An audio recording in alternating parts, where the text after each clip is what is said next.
근데 이 카이로 회담하고 이제 얄타 회담, 이제 요거를 비교해서 좀 우리가 좀 봐야 되는데, 이 카이로 회담 때는 중국의 이 장제스가 참여했지만은 얄타 회담 때는 장제스가 배제가 됐고 소련의 스탈린이 참가를 했다는 게 상당히 주목을 받게 됩니다. 그래서 얄타 회담 때는 미국, 영국, 소련 중심으로 회의를 해서 어쨌든 이 2차 세계대전이 이제는 연합국의 이제 승리로 거의 굳혀져 가는 가운데에 그렇게 되면은 세계 질서를 어떻게 또 이렇게 재편해 나갈 것이냐.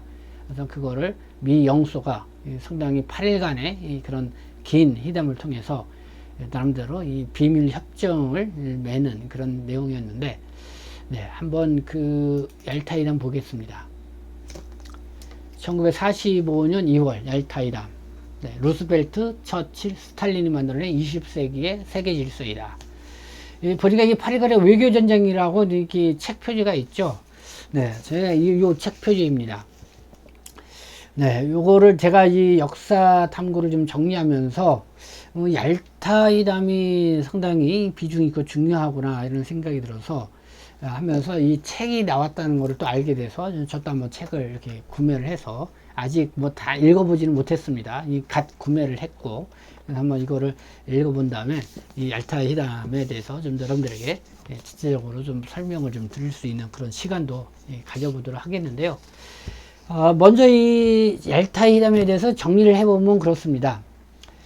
세계평화기구, 즉 유엔을 설립을 하고 회원국 자격을 어떻게 할 것이냐 이런 거를 협정을 맺었고, 또 유럽의 이제 국경선 문제, 그리고 전쟁 배상금, 그 다음에 전쟁 포로 문제 뭐 이런 걸 논의했다는 것이고, 그리고 말씀드렸죠. 이 소련의 스탈린이 특별 참여했는데 소련이 이때 미국이 요청을 하죠.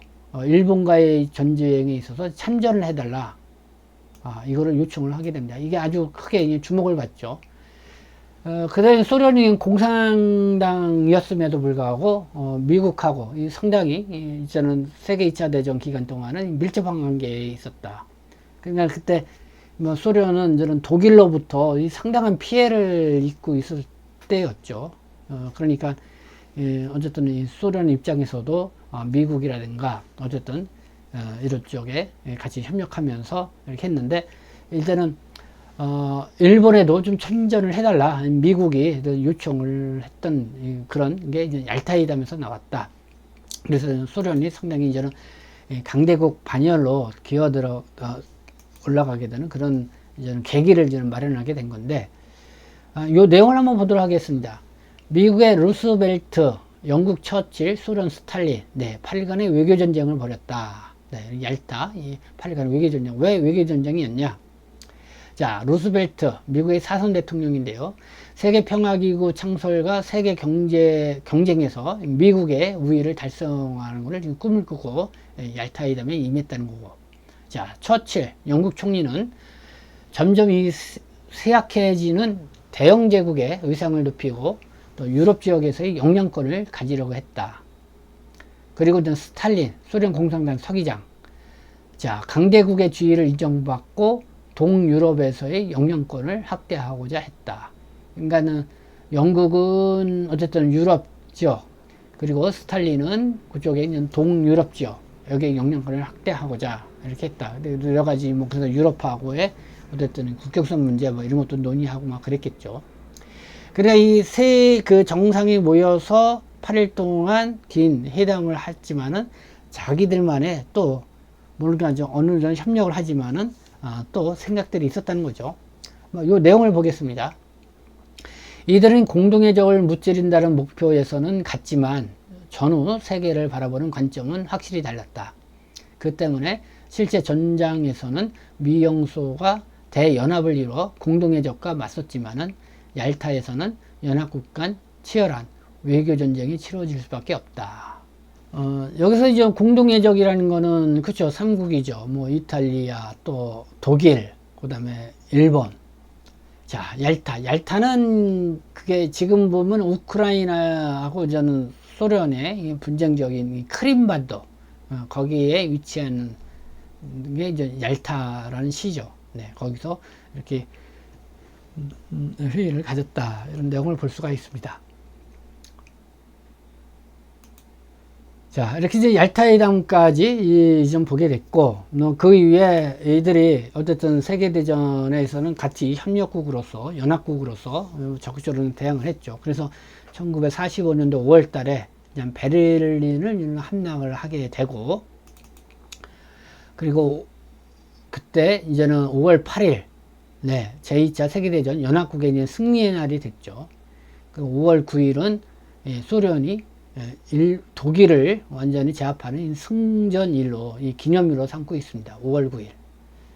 그래서 이번에 5월 9일에도 푸틴이 그러니까 중국의 시진핑을 초청을 했죠.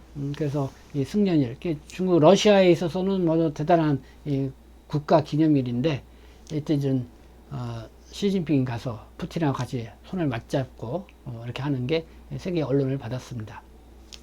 그래서 5월 9일 독일에 이겼던 소련의 승전일, 네, 상당히 의미가 있게 러시아에서는 본다. 이것도 좀 우리가 또 생각해 볼 수가 있고, 그 위에 이제 7월 26일, 야, 독일이 이제 제압이 되는 거기서 이 포츠담 회의가 열립니다.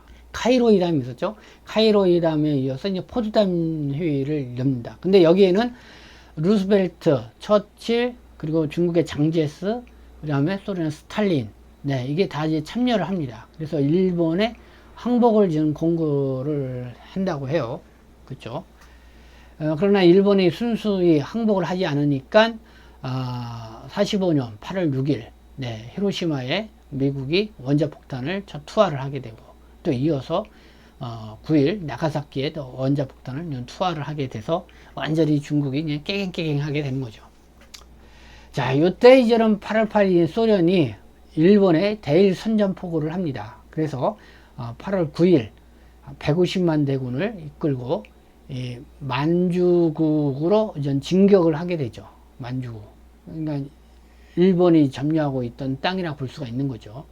그러니까 얄타회담에서 미국에 의해서 대일전에 참전을 해달라 그 요구를 받아들여서 소련군이 참전을 했는데, 네, 사실 뭐 이때 만주국 상황 뭐 이따 별도로 또 보겠는데, 상당히 뭐 만주국은 일본에 의해서 그때 30년대는 상당히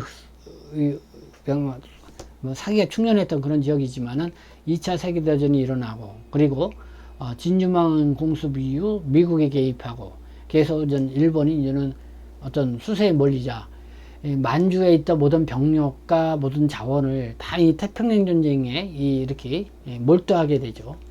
그렇게 되다 보니까 만주국은 상당히 뭐랄까 좀 쇠약해지는 그런 상황에 있었을 때 이 소련군이 이렇게 진격을 하게 되는 그런 형국을 볼 수가 있습니다. 여기 볼까요? 자, 1945년, 자, 소련이 이전을 그렇게 진격을 해서 아마 금방 만주국을 그냥 손아귀에 집어넣죠. 자, 볼까요? 1945년 8월 14일 중소 우호 조약을 맺습니다. 소련군은 일본에 항복한 지 3개월 내에 철수하기로 장제스와 합의를 했죠.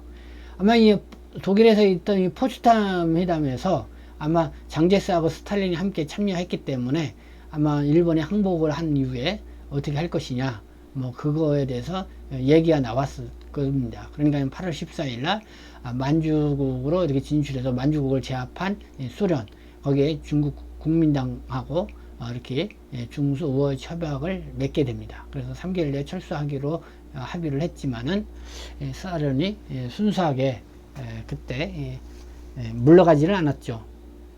만주에 이렇게 가보니까 정말 뭐 일제가 거기다 이룩해 놓은 거, 뭐 군수 시설이라든가 뭐 이런 것들 갖고 가야 될 것들이 너무 많은 거예요. 그러니까 그걸 최대한 노획을 한다고 그럴까요? 그렇게 하고, 어떻게 보면은 소련이 그 만주 지역에서 일제가 이뤄놨던 그런 시설과 이런 것들을 바탕으로 해서 노획을 해가면서 빠른 속도로 이 강대국으로, 이 군사 강국으로 성장하는데 그 디딤돌이 되지 않았나 이렇게 생각이 듭니다. 어쨌든 소련은 만주를 하면서 상당히 횡재한 국가 중에 하나가 됐다. 자, 근데 이렇게 이제 중소 우호 조약을 맺고 나서 다음날 일본이 항복을 합니다.